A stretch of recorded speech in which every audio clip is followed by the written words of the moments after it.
What's up, you data-hungry Amazon sellers? This is your host, Tommy Berenger of the Sell, Rank, Win podcast from Merchant Words. And in this podcast, we give you the answers to your most burning questions, actionable insights that you can take away and implement into your business today. So let's go ahead and dive right into today's episode. What do you say? Let's go.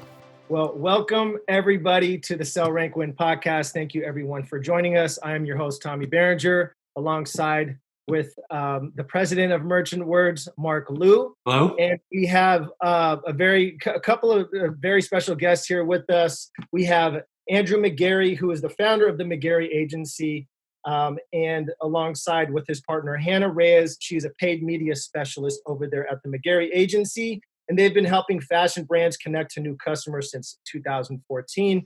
So this conversation is going to be around fashion and Amazon and just things like that, and we're just going to have a discussion organically and just and have some fun here. So Is everybody ready? Let's dive in. Yeah, I'm ready. All right. So tell us a little bit about yourself, Andrew. Like, how did you what do you guys do? You have an agency. You guys are you're having a lot of fun out here in Europe. You and I actually we'd met a couple of years ago on Twitter, which we can leave aside for the minute. But hear your story. Tell us a little bit about where you're from, what you guys do. Sure. Yeah. So I'm an Irishman living in the UK, and I set up our agency in 2014, and we specialize in digital marketing for fashion and lifestyle brands. Before that, I've been working in franchising lead generation and in software sales. So, bringing that up to kind of present day, obviously, as you mentioned there, we are part of an agency that specializes in the fashion industry and also the lifestyle aspect of that. So sometimes it can, expand into other things, whether it's cosmetics or footwear. I mean, for example, we're paying close attention to the sneaker market right now.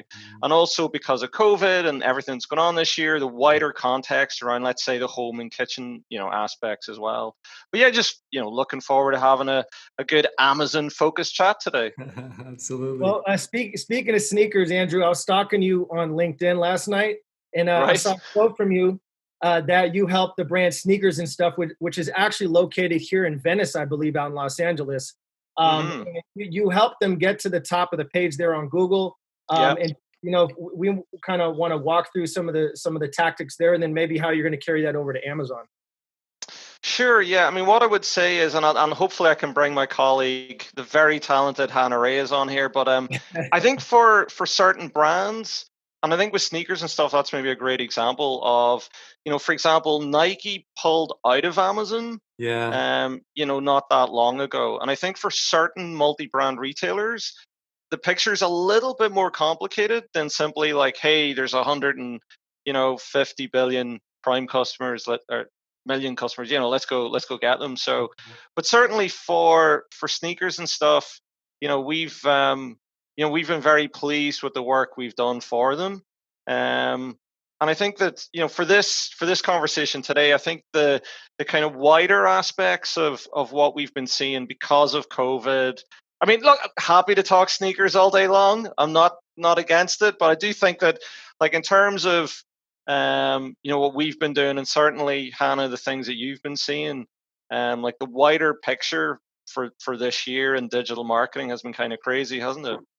Yes, it has been. I mean, the typical channel for us to advertising has always usually been Google Ads, but there has been an increase in people shopping in Amazon, of course, most definitely post pre-pandemic and during the pandemic, as well as Instagram. I mean, I know this is an Amazon focused podcast, but we shouldn't be ignoring all these other marketplaces that are emerging as well. I mean, I'm not sure if you've heard of Miracle. It is a startup SaaS platform who are providing marketplace solutions for businesses, and they are growing. They just got like $300 million investment from different investors, and they just got their unicorn status. And these are the type of marketplaces that you shouldn't really ignore. You need to focus on these things as well. You need to know what Amazon's doing as well as the competitors around them. It's where the eyeballs are, right? So I agree with you. I think actually I would welcome the opportunity to step back a little bit and kind of blend this all together. Because I mean, if you think about our day, the 24-hour day, how much of attention, these things are vying for, like all day long, whether it's on Facebook, Instagram, Twitter, and even on Amazon, these are all programs that are vying for your attention all day long. And if you're in Instagram, I mean, it makes total sense. Like eventually, if they were, for example, to come up with like a one-click buy on Instagram, imagine that. Yeah. And I mean, I've certainly seen, Amazon are obviously trying to make inroads. We've seen like the Amazon influencer program that they've tried to make happen. I don't think that's getting much traction. I could be wrong. But I mean, if you look at how they've decreased, let's say, the affiliate payouts, I'm not necessarily convinced that the influencer route is something that they've put their heart into. And I think it's more, when we see what they're doing with like the luxury stores, play that they've done, I think that obviously is going to be a much more important tactic for them. But I mean, to put it into context, I mean, I've been doing a lot of research coincidentally in the last few weeks into other markets like India and stuff like that. And you look at the numbers. So like Amazon India, absolutely gigantic. And I mean, India, because of the internet penetration across that country that's, going out of the cities into more rural areas, I mean, they're looking at, I think it's 330 million online shoppers right now.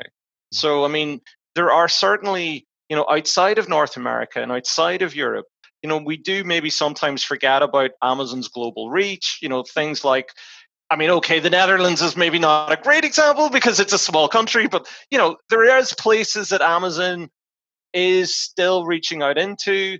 There is still opportunities for people who, if you're not an Amazon marketplace seller today, maybe you could be in the future. Yeah. I mean, some of the stats that you see, I mean, this thing of there's nearly 1 million new Amazon marketplace sellers every year.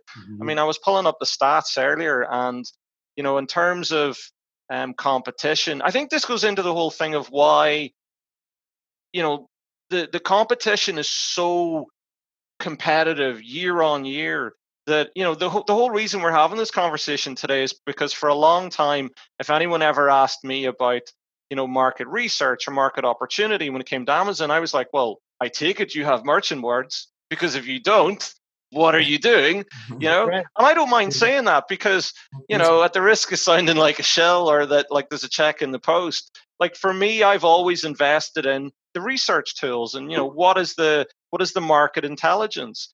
And it's like I've said before, not having those tools would be like trying to drive a car with the windshield blacked out. It just makes no sense. Yeah. And particularly in COVID, you think about, there was that graphic doing the rounds about the 100 products that have gone up and the 100 products that have gone down. You could have a marketplace niche that was doing really well pre-COVID, and now all of a sudden this year you've had to pivot. So there's all these things to kind of take into consideration. Yeah, getting back to India for a second, we also see that scale as well. So every month we run through and we pull down, upwards of 100 million keywords in the United States. Well, we get it from 11 markets worldwide for Amazon. So we kind of have this unique view into what's happening all over the world. What we can tell you is that the second largest market in terms of search is India. And it's kind of, I mean, the numbers are just in its favor, right? Like they're huge. 100 million consumers is like not something you can ignore. So yeah, like a lot of growth outside. We've also seen a rapid growth in Italy of all places. They're actually the fourth largest marketplace according to keywords from our measurements as well. So like all of these places now, to your point about like being affected by COVID and having to change their habits and thinking about consumption just differently. It's happening, and we're in this really interesting place, which kind of leads me to kind of how we sort of brought this podcast together, which was you two had mentioned that there was there were big waves being made by Amazon in order to make some inroads into the fashion market. So I was wondering if you could just kind of tell our listeners a little bit more about what you're seeing there and what sort of changes are kind of on the horizon there. Sure. Hannah, you want to take that one? Yeah, sure. I mean, historically, Amazon really isn't a place to buy your favorite shirt. Yeah. Like, I mean, up to now, there's still a little bit there's not much effort, especially here in the UK, that we see in terms of selling your luxury items and things like that. There's nothing, of course. And recently, Amazon launched luxury stores in the US back in September. But even before they have launched luxury stores, they're already starting to kind of like plant a seed in your head that they're going to do it, because they have partnered with the CFDA and Vogue for the Common Threads initiative, which is it's kind of like a marketplace as well within Amazon, in a way that they have given the this independent designers and just brands who were struggling during the COVID. They're high end, well, not high end. They're designer brands who are being affected. So yeah, I mean, it was a start. It didn't pick up that much traction, but now they've launched this luxury stores initiative, and they've started with Oscar de la Renta, and now they've added certain specific designers in the platform as well. That's some great points there. I mean, to kind of just to recap quickly there, I think that when we ask the question, why has there been an historic struggle for Amazon in this particular category? Because we know that, it started out with electronics, it started out with books, but what is this challenge with fashion? Well, here's the strategic answer to that. If your initial marketplace USP is price, then there's immediately a lot of status brands that don't align with that. When you think about it, there's it just doesn't comfortably align with that. Now, when I was thinking about this, in advance, I was thinking, well, in recent years, we've seen Jeff Bezos rubbing shoulders at the Oscars and the Emmys with celebrities investing in premium TV shows. I mean, look, we can laugh about it, but it's true. We see it. And I think that's the thing. That broadens the brand canvas. So instead of being the place where it's like super cheap, all of a sudden it's like, well, hang on. The face of the company's hanging out with Brad Pitt, and he's hanging out with with celebrities, and that does broaden the brand, that brand canvas. And I think that when you have the volume of Prime subscribers that they have, and you launch something like luxury stores, and as Hannah listed all of the types of brands that are getting on board, it's because you've got two things there. You've got primarily the commercial opportunity. And I mean, even if you're a brand team that holds your nose and goes, well, we don't really like this, the bottom line is if as a brand team, you spend 3/4 of the year investing in your brand, the commercial team can then use Amazon in Q4 to do, look at Levi's, look at Tommy. I mean, there's massive brands now doing very, very big numbers because they have got that balance between what your brand story is and how to close the sale on Amazon and do the numbers. And I think that it's a tricky balancing act to pull off. But I mean, let's face it, there's few brands that are as big as the likes of, let's say, Apple. I know that's not a fashion example, but they are a premium brand or perceived as a premium brand. Like, you've got to be the size of Nike or Disney to be able to turn around and go, nah, we're going to pull out. Like, most people are not in a position where they can afford to go 150 million Prime subscribers. Nah, that's okay. We can pass. Yeah, especially with all these bigger brick and mortars going out of business. I think, what was it, Bloomingdale's, or I don't know, I forgot, but it's going to continue to trend that way. And I think that's why they're opening up these luxury stores. And I mean, do you think it's going to survive? You think it's going to survive the long haul with the luxury stores? More and more of these luxury brands coming on. What do you think?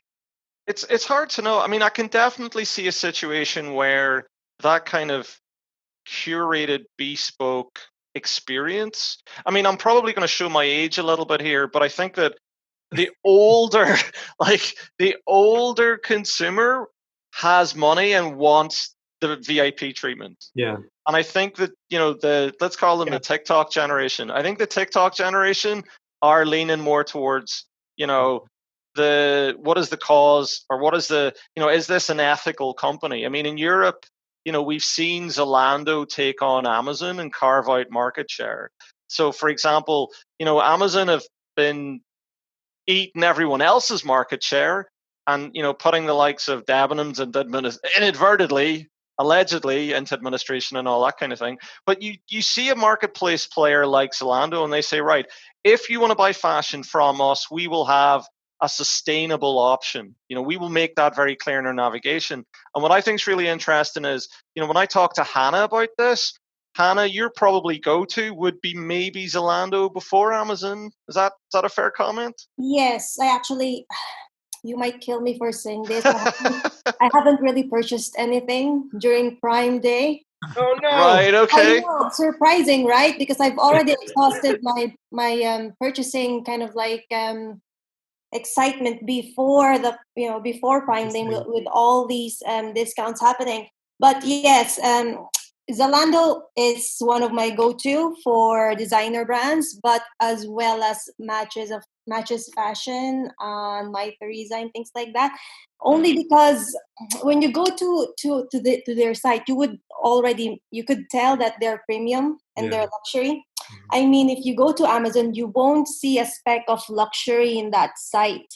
And just imagine this. Imagine if Oscar de la Renta is on Amazon.com. Could you imagine having your $6,000 gown in the same shopping cart as your dishwashing liquid? Not, right? Hey, it's 2020. Anything can happen right now. I mean, it's not going to surprise me. So I mean, the move for luxury stores being in an app is really a smart choice. I mean, it's in a separate platform without all these household things that you could see in Amazon, as well as the data that they would have. There is actually very important to that specific luxury brand as well. Yeah, I think I was kind of picking up on something that both of you had said. One, it's just that access to a large number of people is kind of hard to just turn away, right? In that regard, like, how is it now? How does a practitioner here, like, how do you handle something like this? This is a new thing, and as we had said, this Amazon isn't the only place in space that your agency plays. How does this change your calculus for the future, or is it a part of it at all?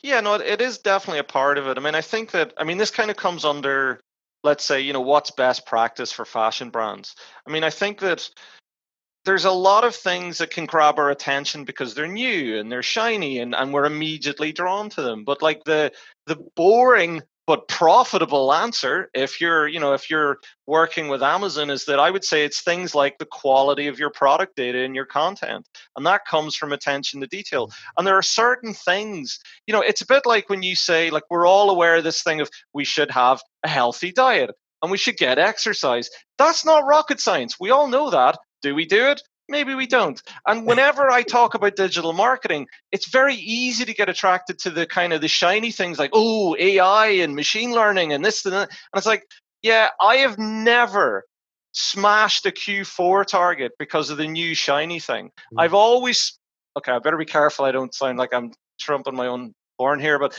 it's, this thing of, it is that attention to detail. I mean, anyone in the affiliate space, and I know there's maybe a lot of Amazon marketers that aren't very happy with the Amazon affiliate space right now, but it always amazed me how poor quality a lot of the biggest players in the space were.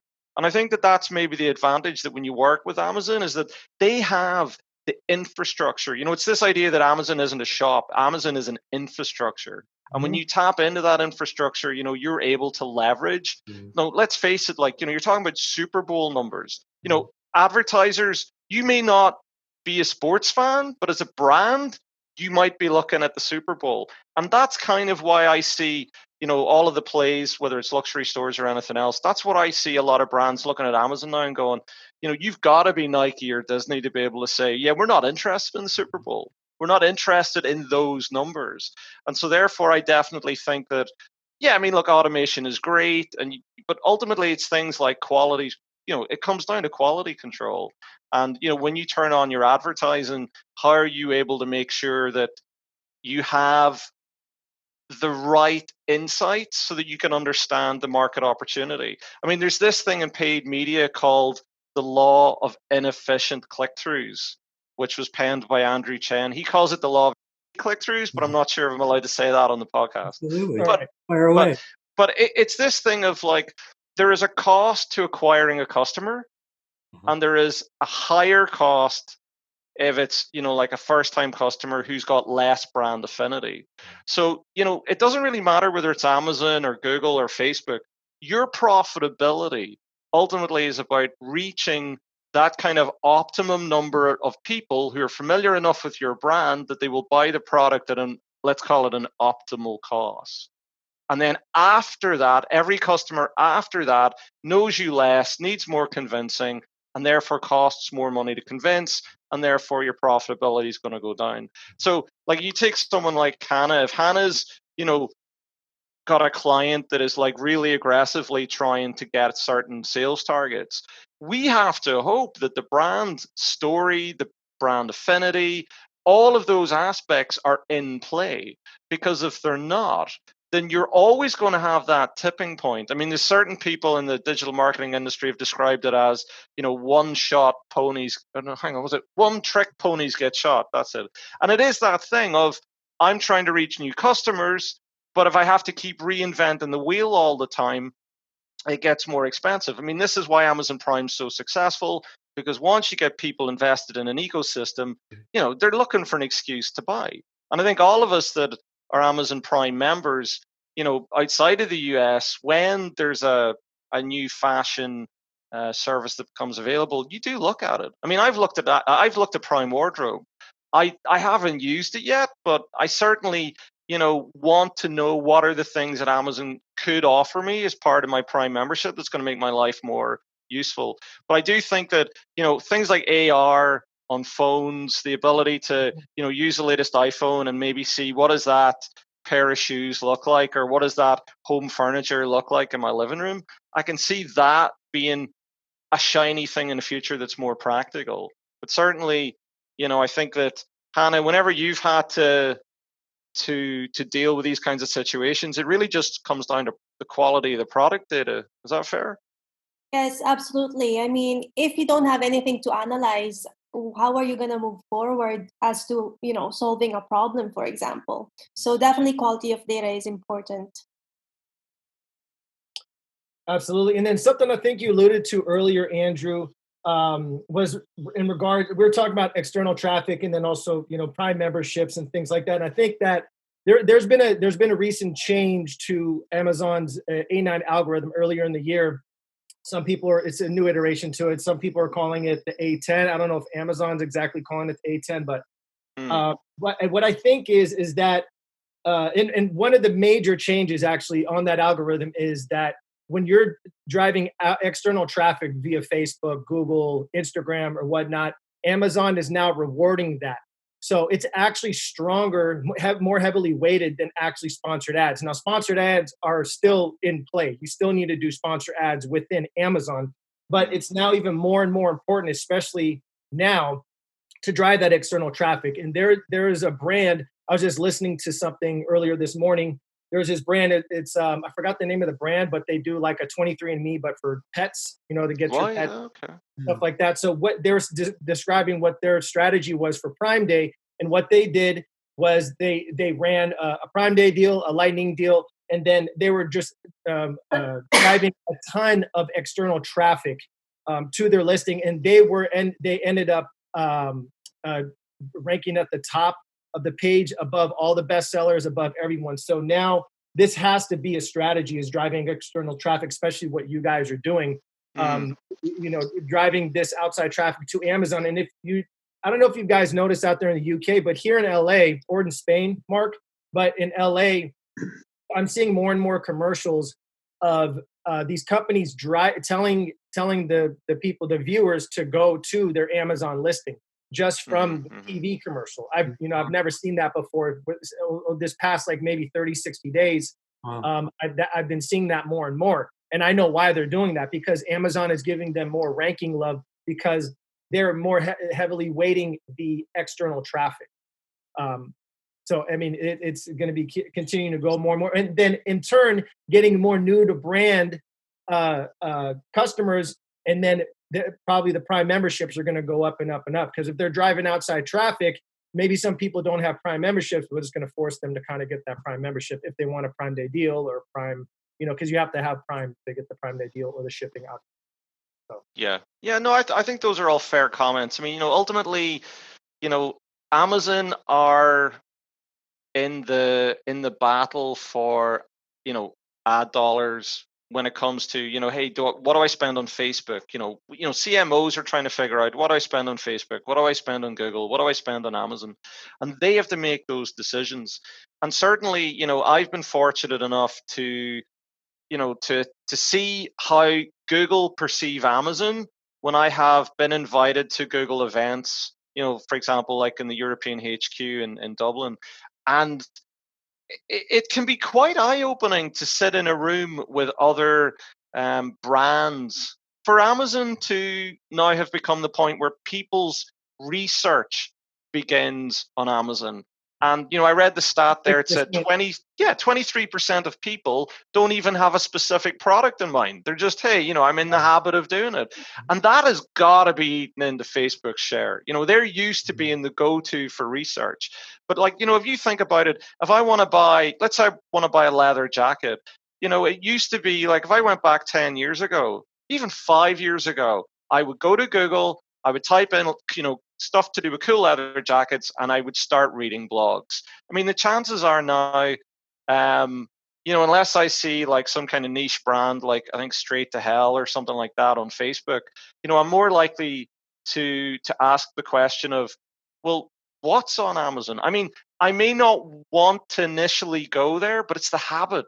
I've already got that habit. I've already got the app. I mean, Amazon have kind of, like I say, they've got the infrastructure, they've got the users, they've got everything apart from that cool factor.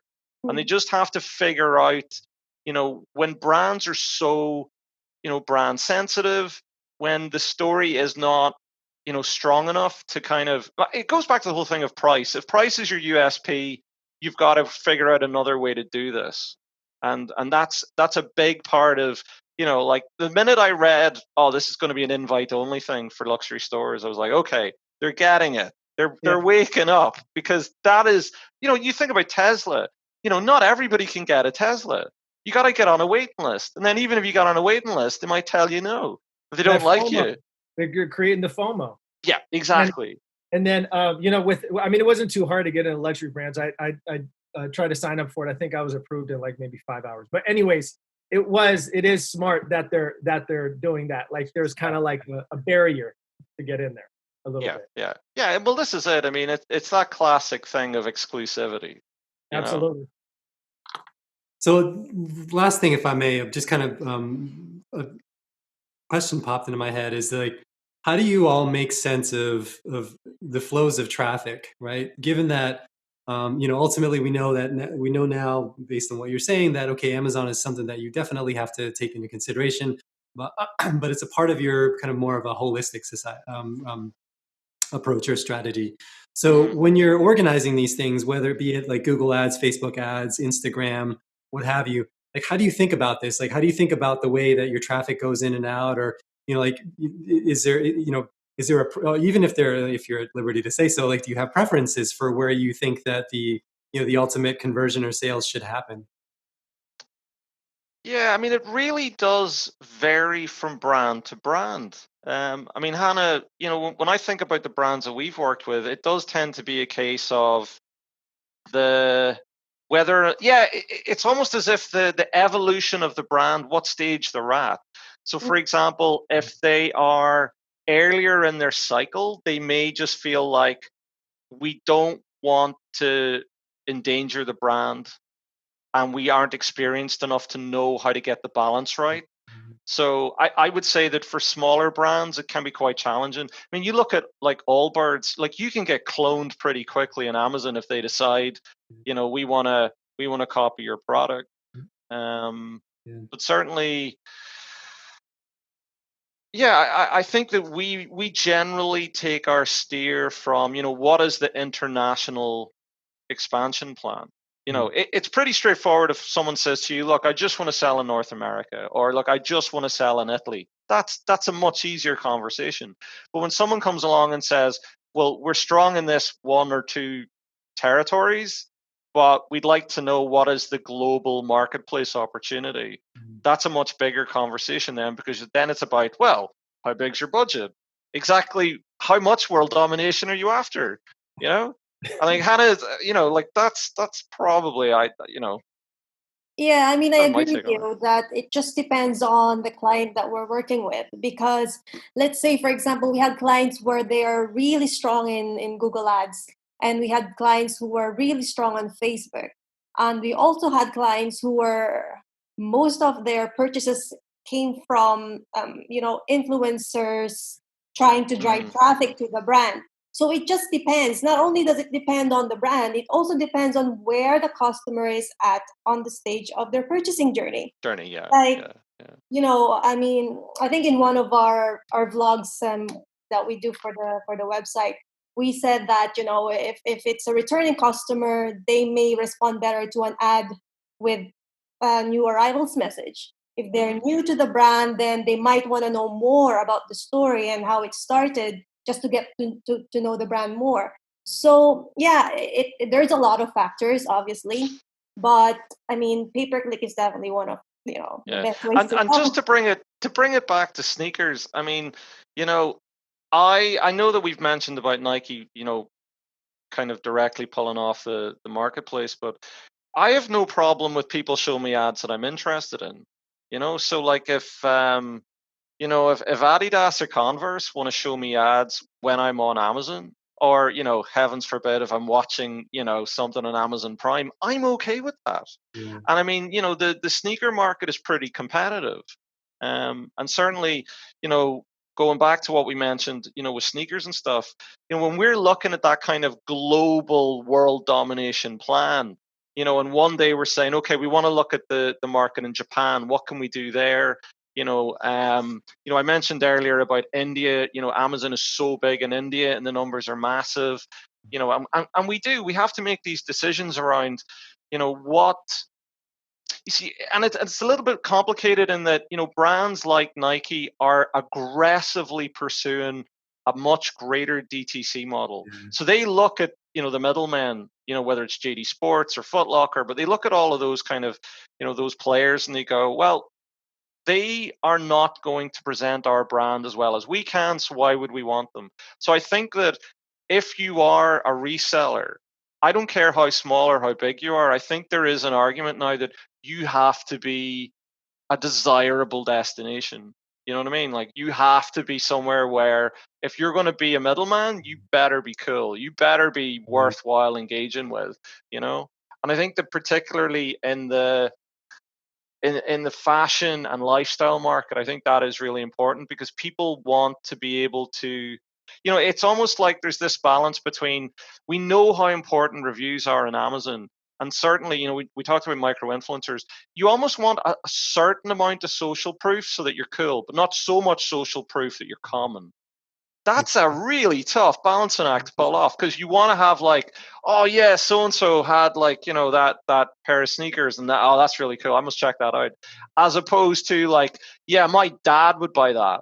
Sorry, dad, but you know what I mean. It's like, no. I'm not. That's where my dad buys his shoes. So like, there's always going to be that whole thing. Like for example, there's definitely times when we're in the office and Hannah will look at me because I've made some like 90s reference, and she's like, I have no idea what you just said. Yeah, I And I just think, have, but I don't. yeah, and for when we talk about, like, I'm looking at all these like classic, Nike sneakers from the 90s and all this kind of thing. It's like, I do feel like, when we talk to sneakers and stuff, they are very much trying to build that brand experience, so that even when when a company like Nike want to go very heavily and invest in DTC, that they are still a really cool place, to shop from. Yeah. Now, I think that a lot of Amazon marketplace sellers over time will have to pivot. They will have to look at the impact of COVID. They will have to get used to the fact that some brands are going to be more or less brand sensitive.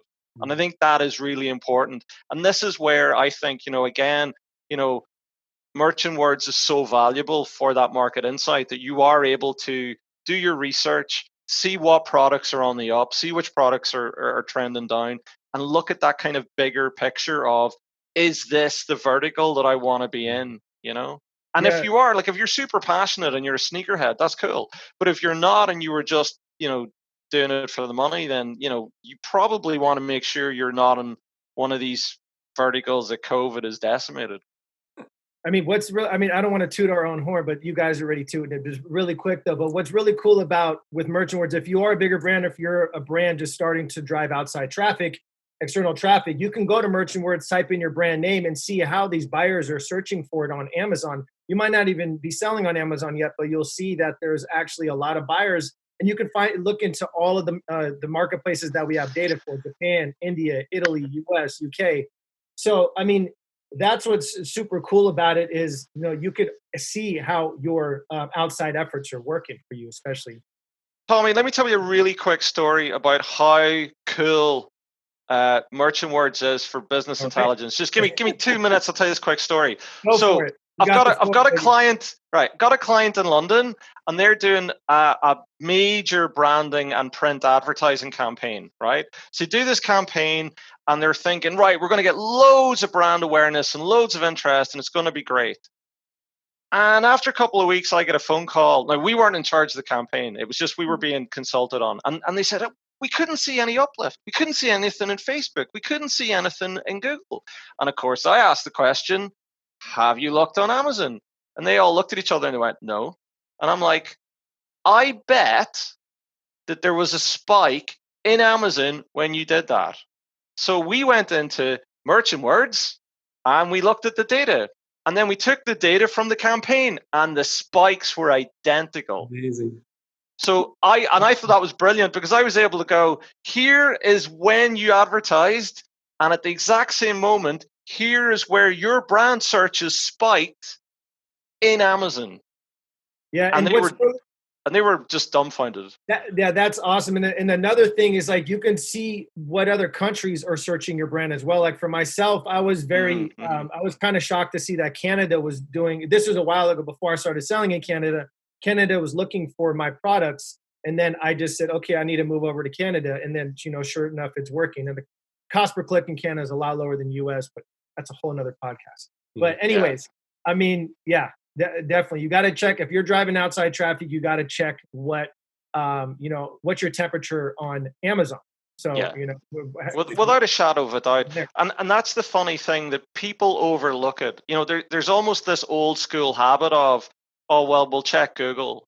And then almost as an afterthought, we'll check Facebook. I mean, Amazon's, honestly, the number of, and I think it's because it's usually treated by the wholesale team, and the wholesale team don't eat lunch with the e-com team. The e-com team are like, oh, it never occurred to us. And I'm like, well, they're kind of big. You might want to go check that out, you know? And honestly, yeah. So again, you know, to me, in my mind, it's like, you know, Super Bowl numbers. It's like, that's where you've got this gigantic audience. So if you're doing any branding anywhere, you might want to go check, was there a spike? That's absolutely right. And you know what? I want to be respectful of your guys' time and, you know, just wrap this up and just say thank you both. We know that you are very, very busy people.